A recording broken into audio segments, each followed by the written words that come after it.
والسلام عليكم ورحمة الله تعالى وبركاته. أعوذ بالله من الشيطان الرجيم. بسم الله الرحمن الرحيم.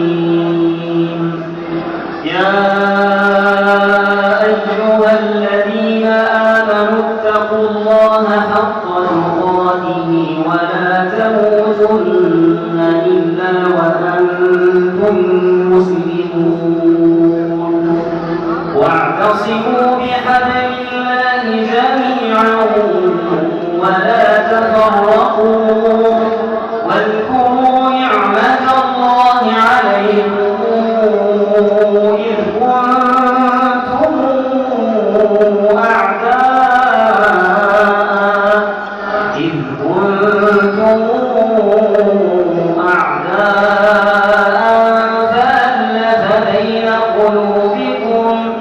فألف بين قلوبكم فأصبحتم بنعمته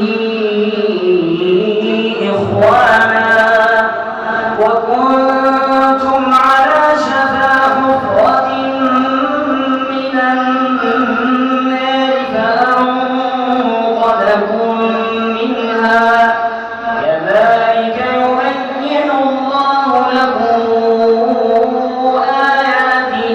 لعلكم تهتدون ولتكن منكم أمة يدعون إلى الخير ويأمرون بالمعروف وينهون عن المنكر وأولئك هم المفلحون ولا تكونوا كالذين تفرقوا واختلفوا من بعد ما جاءهم